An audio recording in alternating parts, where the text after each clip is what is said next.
Ngày 1 tháng 8, mạng xã hội lan truyền nhiều clip ghi lại cảnh nhóm thanh thiếu niên chạy xe máy thành đoàn ở khu vực phố đi bộ Nguyễn Huệ, phường Sài Gòn, thành phố Hồ Chí Minh, rú ga, biểu diễn chạy xe một bánh.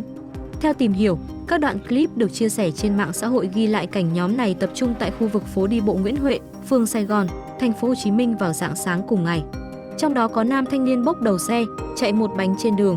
Một thanh niên khác chạy xe nhưng không gắn biển số. Nhiều xe liên tục rú ga, chạy thành đoàn gây mất trật tự, tiềm ẩn nguy cơ mất an toàn giao thông. Ngay sau khi các đoạn clip xuất hiện trên mạng xã hội, nhiều người bày tỏ bức xúc với hành vi của nhóm thanh thiếu niên, đồng thời đề nghị lực lượng chức năng sớm xác minh, xử lý nghiêm các trường hợp vi phạm để răn đe. Trao đổi với Tuổi Trẻ, đại diện Công an phường Sài Gòn cho biết đang phối hợp đội cảnh sát giao thông Bến Thành thuộc phòng cảnh sát giao thông PC08, Công an thành phố Hồ Chí Minh trích xuất camera, xác minh những người liên quan và mời lên làm việc để làm rõ các hành vi vi phạm.